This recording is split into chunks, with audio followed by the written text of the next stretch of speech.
Hi guys, welcome back for another one. Today is the return of Hot Take, and yes, what a way to kick it off other than reviewing the 2022 Road Ahead blog post. If you guys are ready for that and more, you know what to do. Sit back, relax, and let's get into it.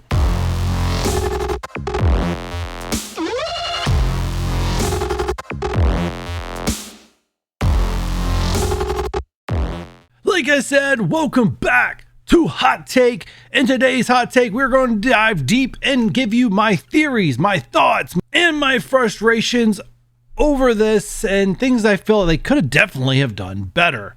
Anyways, kicking us off, I do want to point out that I believe that character right there is Magneto. And I'm bringing that up right now because I'm going to switch screens and I'm going to bring up to this point here in a little bit. All right, it is time for the Age of Apocalypse. I'm just going to kick it off with this one because this one seems to be the one that everyone wants to talk about on my Twitch and everywhere else I look. So let's just get into it. First off, new game mode, these Scourge events. Absolutely, I love the theory and I always love new content. However, my concern is, what are the rewards behind this game mode? Is it just character shards or are there other rewards tied to it? Because if there are, that's going to be a problem. So, first off, if it's just character shards, right? Krakens and whales are going to go hard at the very first event for each one of these new legendary characters.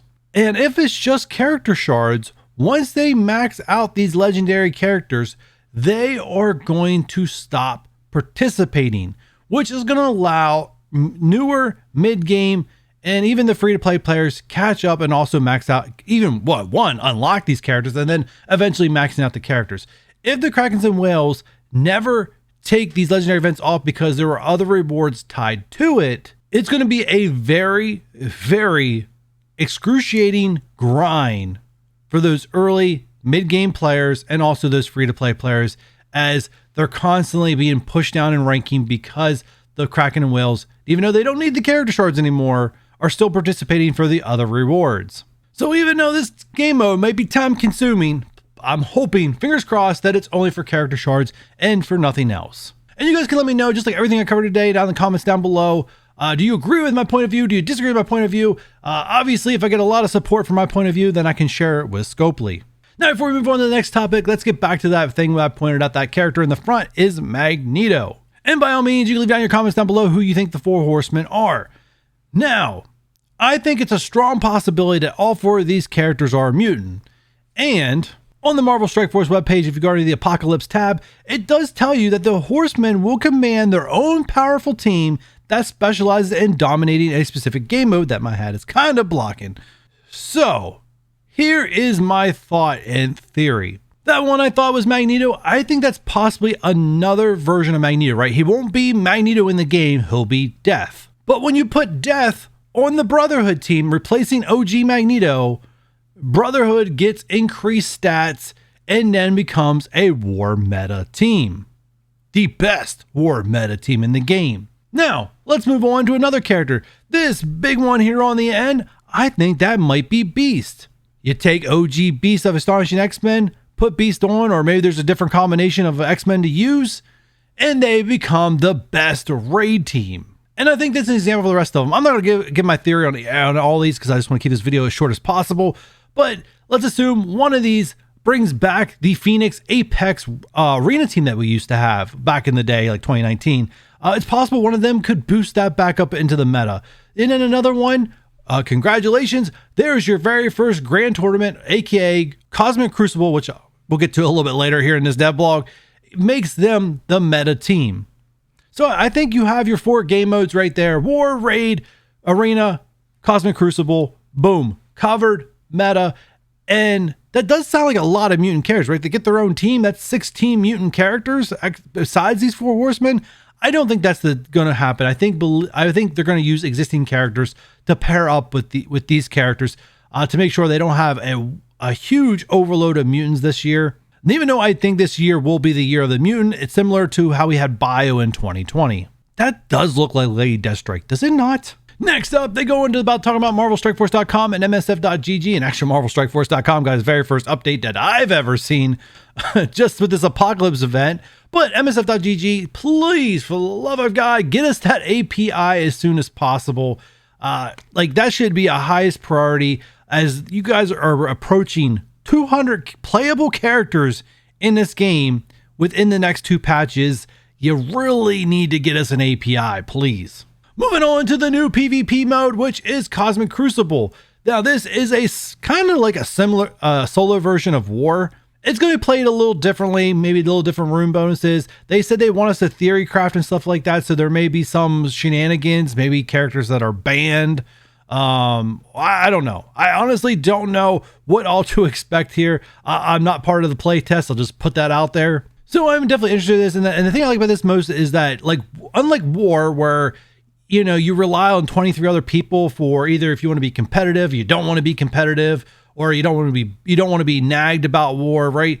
The good thing about Cosmic Crucible is that it is a solo game mode. You have no pressure from anyone else to participate. You want to be hardcore? Go hardcore. You want to be relaxed? Be relaxed. But one thing I want to make sure everyone's crystal clear on, because I know a lot of people complain about matchmaking in this game. And I think a lot of people complain about matchmaking because they want to be matched against people at similar collection power. However, Scopely's matchmaking system is not based on collection power. It is based on your success of playing this game. You get rewarded with, I assume, something like trophies, right? And then you get put in a certain division around people who have the same amount of trophies as you. You could have you could be a 12 million collection power person that's very competitive, you're winning, you're kicking butt, and you could be put in a division with someone with 22 million collection power. Because that person just doesn't play the game mode competitively, they lose more than they should had they play actively, and they move down the rank.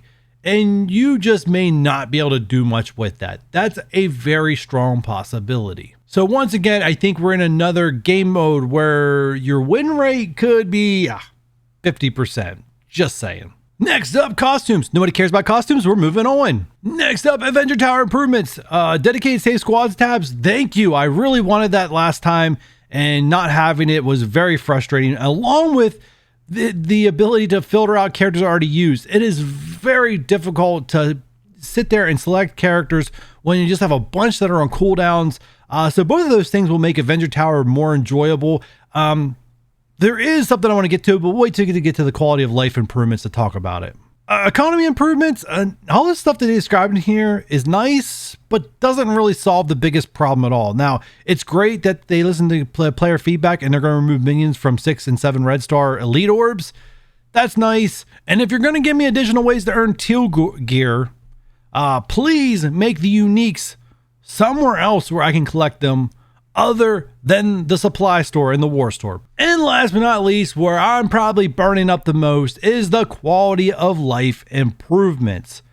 First off, HAL is telling us that the difficulty of a character event campaign is going to go up is a quality of life improvement. Quality of life improvement is something that either takes something out that's frustrating or is something that saves me time.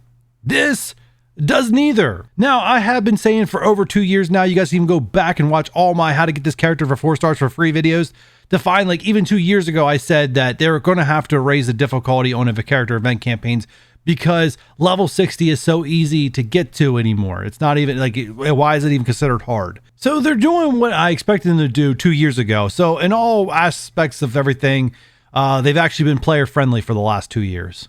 And I'm going to skip through the rest of the quality of life improvements because, yeah, they're nice, but I still do not see anywhere how you're telling me you're going to save me time in this game. Maybe Pocket Dimension coming up again. Avengers Tower definitely coming up again. Scourge events coming up that is unlimited amount of playtime. And yet you didn't give me anything here that is going to save me time in this game. The most time I spend in this game is with raids and probably War second.